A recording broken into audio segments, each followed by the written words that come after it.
Hey guys, welcome to the Childcare Director's Chair podcast. I'm your host, Erica Saccoccio, and I'm so excited you are here today.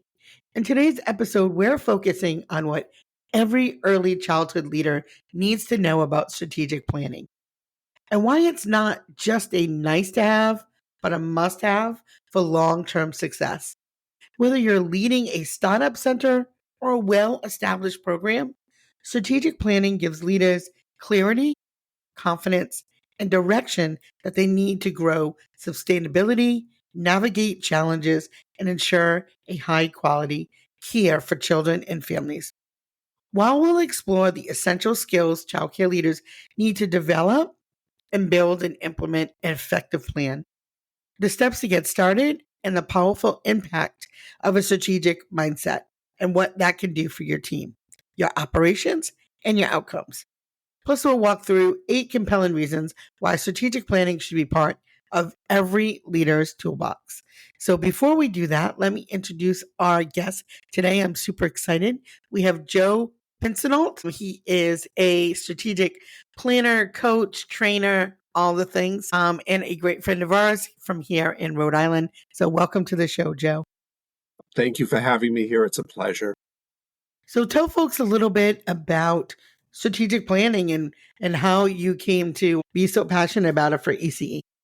I think like most educators, so I started off in a classroom, early childhood, preschool focus with special ed kids, and I was a really good teacher, so they made me like the education coordinator and the lead teacher, and I had no training or experience. I had the expertise as an educator. Do give myself credit for being a very good one, was and is now. But I did not have the skill set to move into management and leadership at all. But I did, and it was trepidatious at first. So I have 3 undergraduate degrees. The first is in early childhood education, and then I thought, I got to go back to school if I want to do this and do this well. So I have a second in business administration. That was helpful because that really supported like understanding the finance aspects and those pieces. And then I have my another degree in leadership and management. That wasn't good enough for me. So I ended up getting my MBA in nonprofit and public administration. And I just feel as I'm moving on in my journey, it's my job to pass on what I know. And what I do know is that all the programs that struggled or failed did not have a business plan.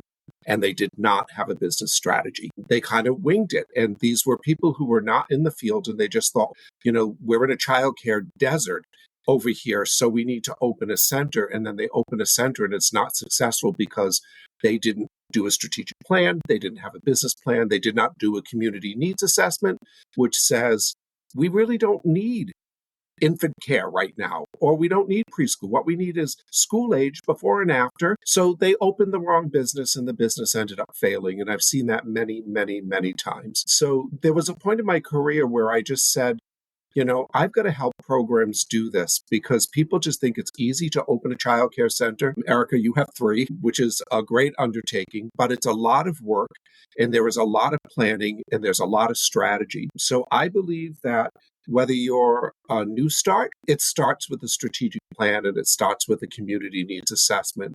Anytime you want to grow, you need to do a strategic plan and you need to look at, is it going to be successful or is it going to be a failure? And it's okay that it's not going to work, but what you don't want to do is get into the work and then realize it's going to be a failure. And then anytime there's a change in leadership, we should be looking at another strategic plan because we need to know what has happened and what needs to move forward.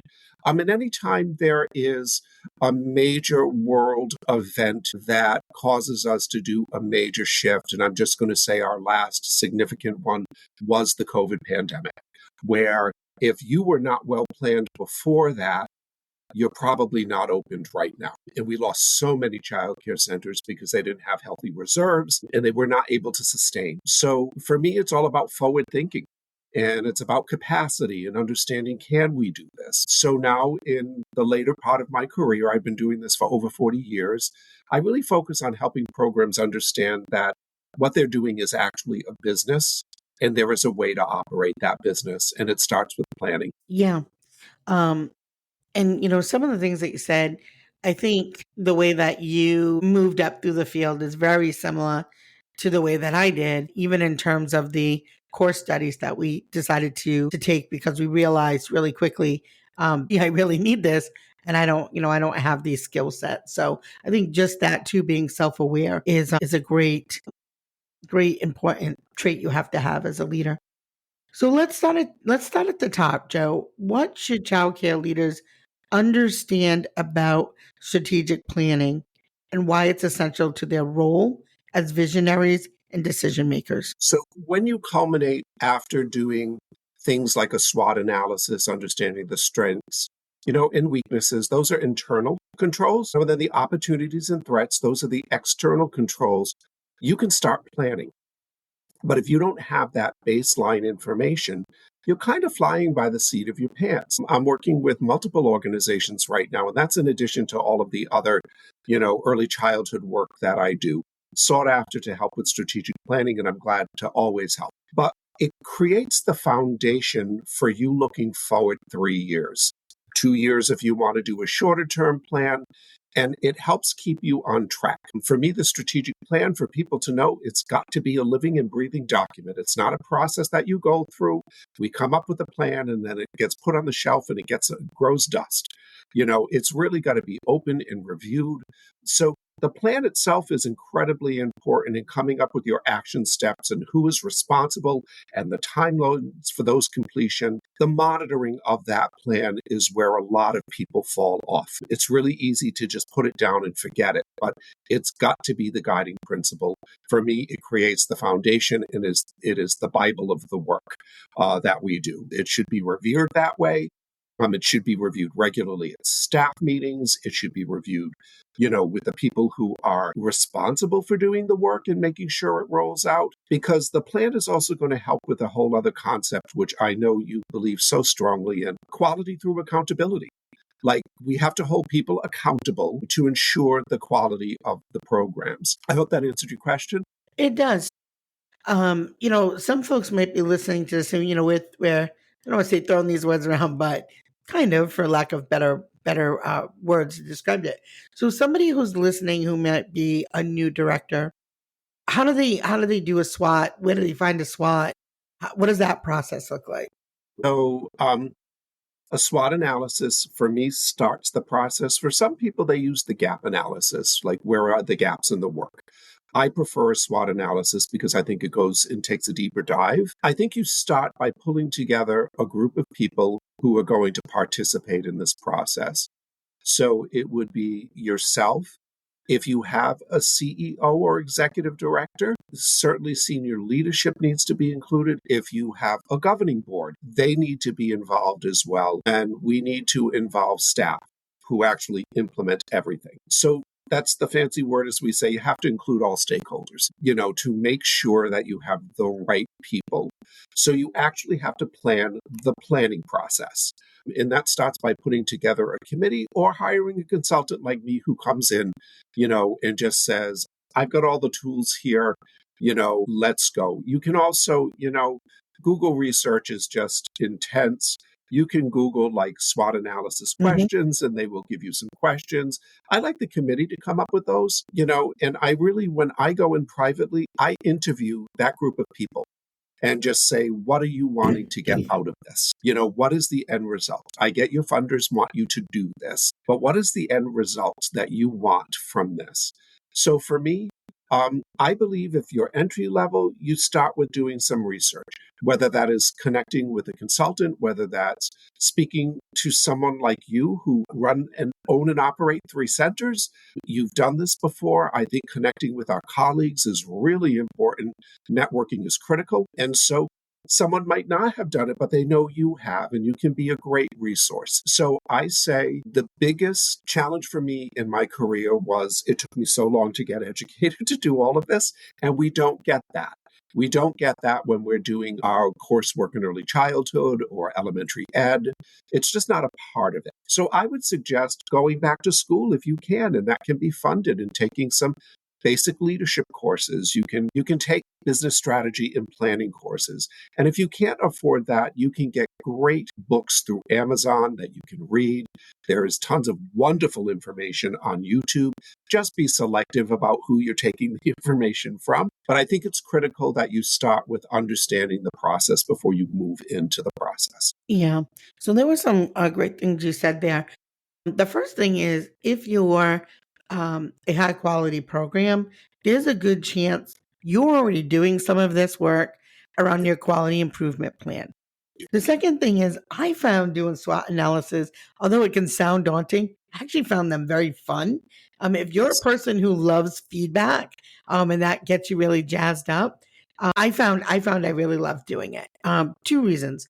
One, I really loved seeing where we were strong at and we could celebrate those wins. But also, you weren't sideswiped by things that you're like, oh my God, I didn't realize we had that gap there. So I thought that that was great. And I know you've worked in the nonprofit world for so long. For those of you who are private programs, so he's talking about the stakeholders and the board. You might not have a board, but you have parents and make sure that they're part of that process. They're really going to be able to let you know what they feel is great and what you could really add to the programs. We hope that that gives you a little bit of a starting point, even if just get started. It may not be perfect, just get started, because when you start having these conversations, you're gonna really be able to build on those things that you're good at. So I do think, just to build on that, like if you're NAEYC accredited, you've already done intensive program self-assessment. It's not a strategic plan, but you have a lot of information that you've collected from that. But to go to your point, everybody has incredible strengths and resources to move forward.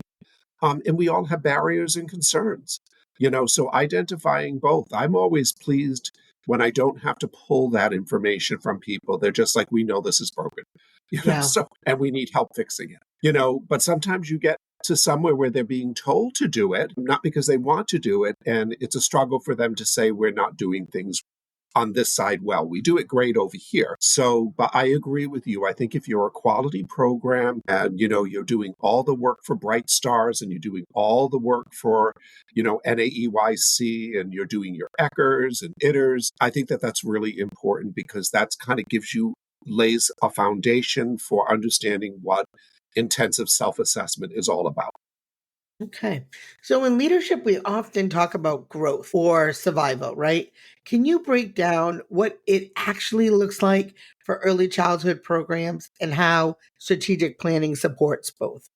So it's challenging for me for programs that want to stay in survival mode, and that to me, I get there's a level of caution and concern about taking on something new. Oh my God, we do infants and toddlers and preschoolers so well. Should we do before and after school? No, and the answer is like, you've got to explore that. Yeah. The programs that succeed move out of survival mode. And I think we saw that in the pandemic. And I know that was 5 years ago, but we're still feeling the impacts of that worldwide event for us. And so many programs just stayed in survival mode that they're actually afraid to move forward to growth. Growth is critical. You can't stay stagnant. You will become extinct. And I know that sounds harsh, but that is the reality, is that we as leaders, as owner operators, we always have to be looking at how can we diversify our services to stay relevant, Yeah. right? I Yeah. just I just think you always have to be looking at what is the next thing that we can do well. And if that's part of your strategic plan, you're thinking that 3 years out. By the end of the third year, we have opened school age programming for 40 additional children. And we've spoken to people about how that happens. We've done the community assessment to say it's desperately needed in our area, particularly before and after school and summer care. And I just know right now, like I keep bringing it up, and I know you're passionate about that, just the whole after school programming and youth programming, but there's not a lot of it, and I'm not saying that's the way you need to go, but I think you have to look at diversifying your services, just like you have to look at diversifying your funding sources. And I think they go hand in hand. Yeah. I think right now there's three choices. You can either become a state funded pre K, You can offer wraparound services, like you said, before and after state funded pre-K, or you can go out of business. You got those three choices. So It's the truth. it is It's the truth. absolutely Yeah. true. Yeah. So before and after school, for those of you who, worked in infant toddlers so long, it doesn't have to be scary and you don't have to take in 8-year-olds. When I say before and after school, right now it might look like that you're doing wraparound care for the local state funded pre-K because in about 2 weeks, they're all closed. So those families now have no care. So maybe you're going to offer summer camp, vacation weeks, like Joe said, before pre-K opens, after pre-K opens. So, you can still work with the age group that you really love and you're passionate about. But yeah, you have to make some business moves for sure. And I think we understand the intensive cost of infant toddlers, No, right? The programming doesn't pay for itself. it doesn't. It doesn't. It It doesn't. Not doesn't. if we want to have quality staff. We're It often doesn't. paying more than we're making. Mm-hmm. But it is a feeder pool. So we have to look at it from the marketing perspective and say, getting the infant toddlers in are going to eventually become preschoolers. The rate is more and eventually here. But it's difficult. It's very difficult right now. So I think people who are focused on the super young ages should be branching out from that Yeah. to be sustainable. I think the caution is, and I don't want to get off topic, but that's such a good point. I think the caution is right now is that I think for the long time that was the old model. Like, well, you're gonna eat the money now, and that they're gonna become preschool, and then you'll get some return. But now you're not gonna get that return if that child. Now you've eaten all that money, and now that child goes to state funded pre-K. All you've done is eat money. So that's why programs are a little cautious. So Yes. you've got to think about all these different funding streams that you can do. I also see these new things here in Rhode Island starting to pop up, like these kind of like educational play places where the kids are coming with their parents and paying you to do so. So, I mean, there's a lot of different opportunities out there. And this is where that strategy comes in. You say, where do I see myself in 2 years or 3 years or Yep. 5 years? Absolutely. Yeah. So, childcare leaders, we're often pulled into daily operational fires. How can strategic planning help leaders rise above that chaos and lead with purpose, not just react? I think there needs to be, so we're going to go into another thing, which is just time management, because it is so easily to get pulled in. We're going to be out of ratio. Someone calls out sick, but there has to be in your dedicated time to be on top of the strategic plan. So there are times in time management where I'm just not available. And I actually say that. And I know that's hard for people, but that's why there's directors at the center. There are assistant directors. There are other people who can pick up, hey, come get me if there's a major crisis. I get that, but I also need to be able to do my job. So childcare directors need to know that you have got to put the time aside to do your job. And I found like super early morning, I could get in a couple of hours. And after the center closed, I could get in a couple of hours because I needed to be available. As you know, I'm no longer working in centers, but I have a very long history in Head Start and in childcare. And I really just had to say, because sometimes people are approaching you and it's really, I refer to it as the 3 Ds. And I would say that to people: death, dismemberment, or disfigurement. If it's not one of the 3 Ds, you got to give me an hour. Okay. I've got to get this report done. I've got to look at where we're headed. I also think for directors and executives I don't think people fully understand our role. I think we have a really good understanding of their role because we've lived it. But we've been in the classrooms. We've been in a classroom where we're getting, someone who has absolutely no experience, but they're the sub for the day, which means you're picking up the whole thing. So we've lived that and we can understand that. But I think sometimes that is not reflected up. Like, what is Joe's job? What is Erica's job? What is the director's job? They have a job. And whether it's a tour, whether it's an enrollment, whether it's someone has to be able to do that and do that well. So I think there's a balance of, I think one of the things that I struggled with in the beginning of my career was time management because I wanted to be so available all the time. And I think that becomes a hindrance on the work that you're doing. So I would say I'm a very scheduled person. I'm not OCD, but I actually book in my calendar like what I need to do by Friday and the time frame it's going to take me to get till that on Friday. So even the programs that I'm working with on their strategic plan, certain groups we have monthly meetings, they're not optional. Certain groups we have bi-monthly, we have quarterly meetings. I meet with the board of directors once a year, but I meet with the executive committee of the board 2 times a year.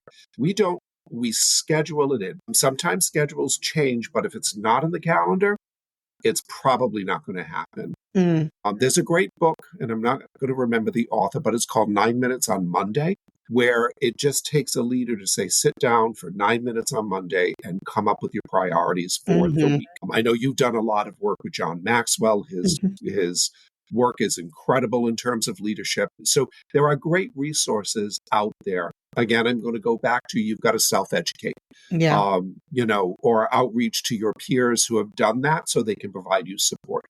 Yeah, thank you. So, from a leadership standpoint, how does strategic planning help not only elevate program quality, because we touched on that, but how does it help with staff morale, culture, and retention? So I think we constantly hear we're not heard from staff. They don't listen to me, they're making decisions.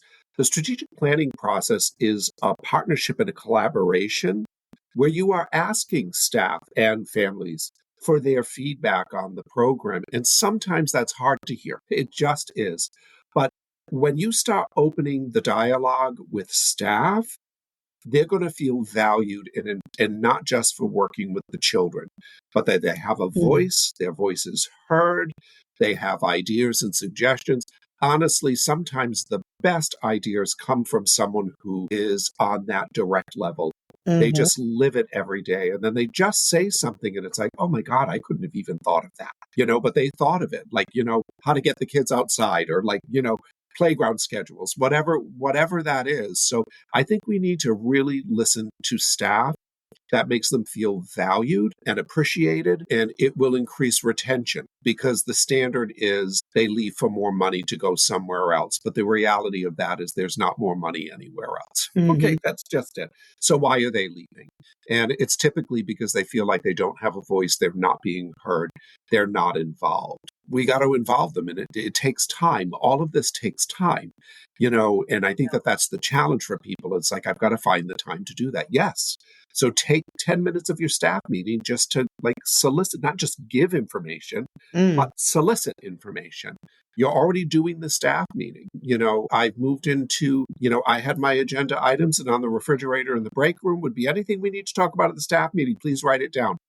And people would have input and their name was there. And then I would say, that's really an individual thing. We're going to meet about that on Friday together at 1:00. This other stuff impacts everybody. It's going to go on the staff meeting agenda. Yeah. So I think we need to give a bigger voice to our staff. Yeah. In my personal experience, when we've held strategic planning meetings, which we do about every 5 years at my school, we invite literally every employee, and we make it mandatory. At first, staff were almost surprised by it. Like, I'm the van driver. Why would you want me to go? And I'm like, you understand that you see more, hear more, and you're my liaison to the schools. So I do need your voice. But I think they don't always recognize that. So they felt, after you say it out loud, they felt like, oh, wow, I really am important, integral to what happens at the school. And I'm like, of course you are. Because, people sometimes think leadership means the person with the plaque on the door, and it's not. And I think it's another great way to start growing and identifying leaders in your business, right? Let's call it what it is, in your business. Because there might be a TA in there that is a superstar who came with no experience. I'm that TA, folks. I sold furniture. Like, I didn't know a darn thing, but I knew I was a parent who really cared about my kid. And so I had a very vigilant perspective of, this is what needs to happen for our families. Yeah. Yeah. I delivered furniture. Our histories are really. I know, Joe, it's not surprising. It did. My dad owned a furniture store, and he was a master upholsterer. So my job on after school and on Saturdays was delivering furniture. We live the same life. Yes. Yeah. Yeah. So I think we both share the same passion and dedication and commitment to this field that, needs help. Yeah. It just simply does. And that's it's wonderful that you do a podcast so that this information can go out to a broader audience. I think it's critical. I just made probably in my 50s, I made a decision. And I just need to pass on what I know. Yeah. Like you, there's a wealth of knowledge. I'm not patting myself on the back or bolstering myself. I've just been in this for a long time and I want to help people be successful. I think strategic planning does that. And I think it helps people. We're meeting a goal. Like we can actually celebrate that success, not just we made it through till Friday. Yeah. Um, So we talked definitely a great deal about what the benefits are, why you need it, what it is. Can we maybe give folks some tips or strategies beyond hiring a coach? Because we got to get them there first. Where are some places they can start? Like, let's say like they've listened to this episode. They're like, I am jazzed up. I want to do this. I've been thinking about putting some type of strategic planning together. Don't know where to start. Can we give them some practical action steps that they can do right now? yeah, I would say you need to do some research, and that is so easy to do right now. And you would just go into whatever you search from and type in strategic plan or business strategy because they go hand in hand. And you start doing some reading, because you'll get that. That's really how I started. I mean, I did have this work in my MBA, but I did this work before I had my MBA. And I just did a lot of research. So I think that that's one place to go. I don't tote or recommend certain authors because there are so many out there that Mhm. do this really well. And you have to find someone that you like their approach. So I would start with research. I would start, secondly, with networking. So I would be saying, okay, Erica, I know you. Have you done a strategic plan? And how did that look? Back in the day, we had the Childcare Directors Association where we all got together to talk about this. I don't think that's in existence anymore, but that was so beneficial when I was a young director, just to be able to sit with seasoned directors, and bounce things off of each other. I think networking is very important, and we all have a network. Mhm. Search out workshops, I think, is something where we would go, not to tote your incredibly fabulous conference that you and Noel put on, the Early Childhood Empowerment Conference. You had a leadership day, Mhm. and that doesn't happen everywhere. And that group of 75 people left with a great amount of information. I started the day with strategic planning all the way through to coach mentoring and a whole wide array in between that. Research that information, attend those workshops. There's a lot of stuff on YouTube. I think start with self-education. You've got your bachelor's degree, probably, so you know how to do that research. And I just think it will open the door. And I can't stress enough about our work, particularly in this community, is all about partnership and relationship. And we need to develop those.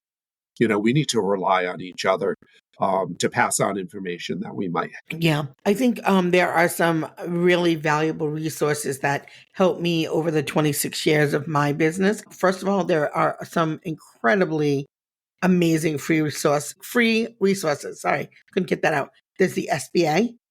There is SCORE. Also here in Rhode Island, we have the Center for Women in Enterprise because most women own childcare centers. That's a reality.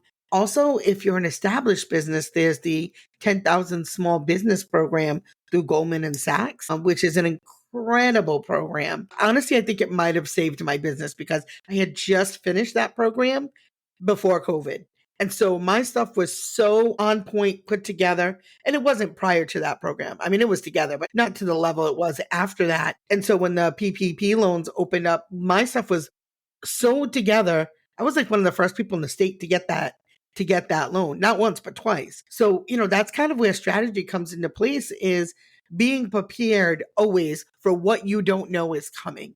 And so I was able to do that, but that really does take your leadership. The other thing I would say is you probably instinctively know from putting out those fires before you even do a SWOT.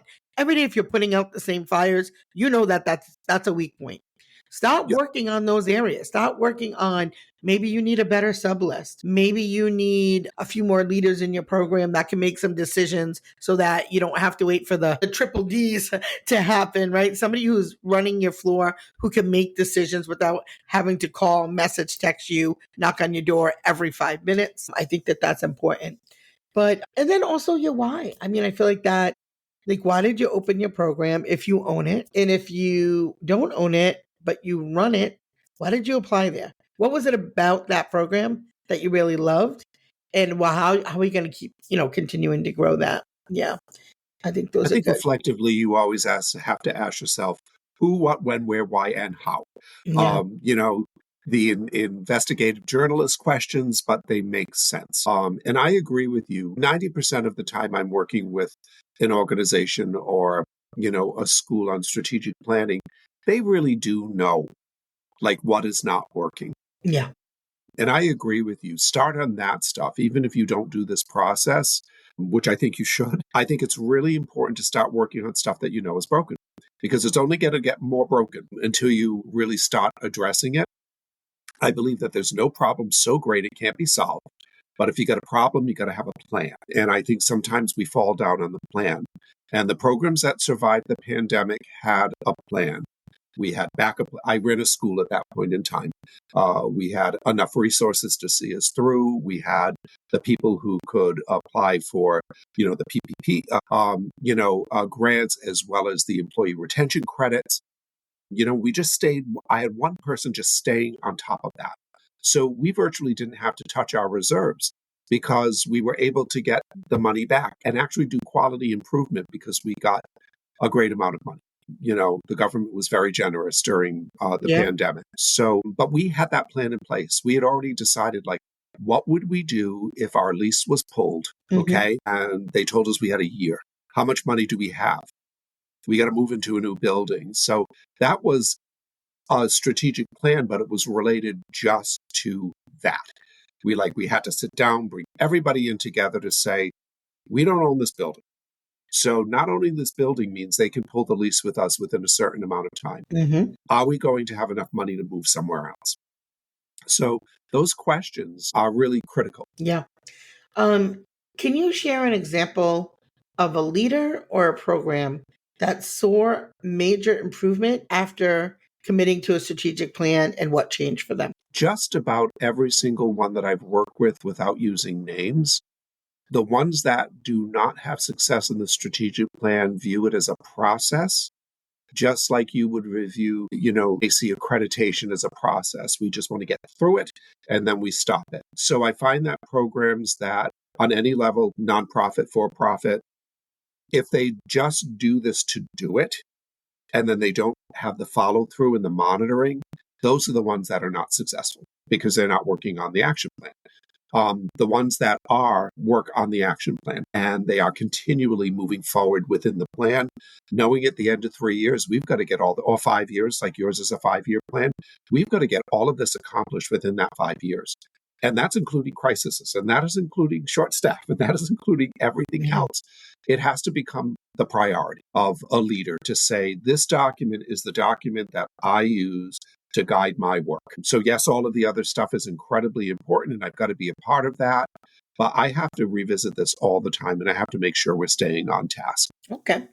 As we start to wrap up, let me ask you this, because you talked about this being a living, breathing thing. Yeah. How can leaders keep their strategic plan alive? Like what habits, what check-ins, what systems help ensure that it doesn't collect dust? Yeah. So in every plan that I write, one section in one goal is called ongoing monitoring and quality through accountability. And those sections are really important. And I would say as a leader, those were the most important for me, like the tasks related to communication and enrollment and all of the things that we would be look at and putting into a plan. I feel it's the leader's job to stay on top of that plan. And because if they are on top of the plan and they talk about the plan all of the time, it's going to have purpose and meaning. If they don't bring it up, it's going to have no purpose and meaning. And I would say the other one, to kind of piggyback on the last question, the programs that are unsuccessful with implementing the plan are people who didn't really care about it in the first place. They were just told they had to do it. So we do it, we walk through the exercises, and then nothing happens. So I think it's the leader's job, whatever level, who's responsible, to constantly be talking about the strategic plan. Put it as a line item in every single one of your staff meetings. So make it standard line item. We are going to talk about the strategic plan. It's going to be talked about at every leadership meeting. And then we're going to have special check-ins. So we're going to have check-ins with the people who are working on the school age work. We're going to have check-ins with people who are doing the preschool work, the infant toddler work, global agency growth. Who's going to be involved in that? They need to meet regularly. And I don't like to meet, but there are some meetings that are really critical. And I think meeting regarding your strategic plan and the follow through on that plan is critical. I think those are meetings that have to occur.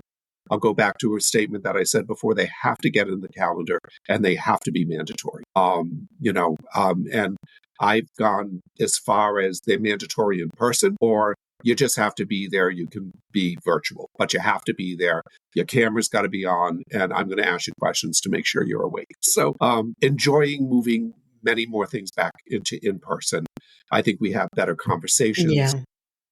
Right. I just think the dialogue is better. You can read people's body language. You can ask questions that are hard sometimes when you're online because you don't get a good read of the room. You're just getting faces here and there. Yeah. So I think it's the leader's job to just be as passionate about the plan as they possibly can be. I also think when you have your strategic plan in place and you're interviewing, I think you should have some questions in your interviewing process that align with what's going on with your strategic plan.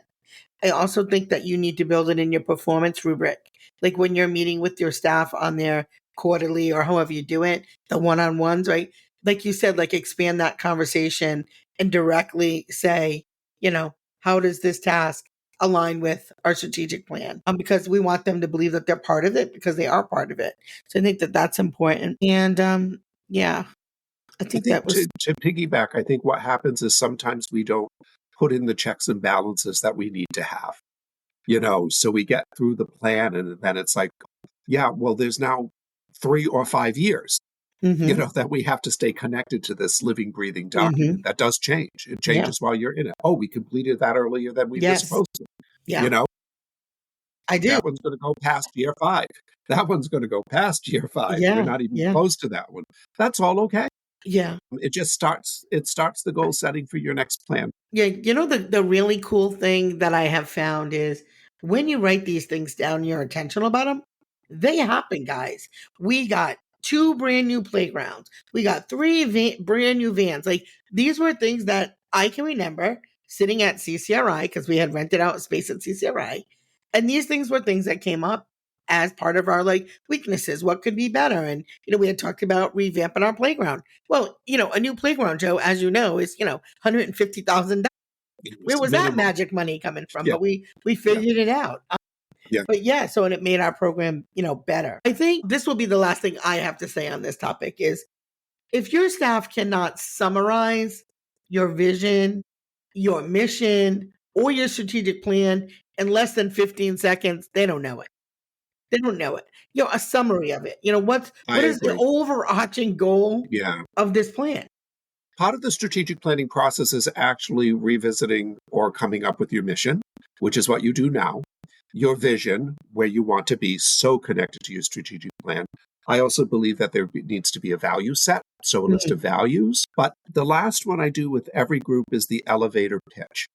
And not that I want everybody to memorize it, but it is a synopsis of mhm, those 3 very important documents into this is what we do and this is what we believe. mhm. And that should be and every single one of your staff should be able to share that. I also believe in taglines. So, this is who we are.